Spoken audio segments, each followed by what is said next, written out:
Համաշխարհային ֆինանսական ճգնաժամը հարվածել է իտալացի սրճարանների տերերի գրպանին։ Նախաճաշը Իտալիայում դարձել է անթույլատրելի ճոխություն։ Եթե 5 ամիս առաջ առավոտյան իտալական սրճարաններում ասեղ գցելու տեղ չկար, ապա այժմ դրանք գրեթե դատարկ են, իսկ այցելուներն էլ խնայելով փողը պատվիրում են կիտրոնով ջուր եւ ընթերցում անվճար տրվող առավոտյան թերթերը։ Ճգնաժամի պայմաններում նկատվել է եւս մեկ միտում՝ իտալացիները կերակուրը գնելուց հետո այն տանում են տուն սպասարկման համար չվճարելու համար։ Փարիզում բացված տոնավաճառը ամբողջությամբ նվիրված է աստվածների կերակրին։ Այստեղ կարելի է տեսնել ցանկացած ձևի, չափի ու գույնի շոկոլադ։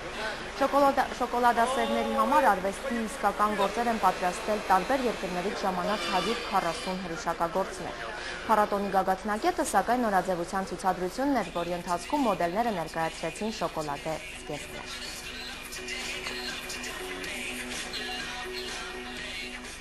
Մնացեք առաջինի հետ, ցտեսություն։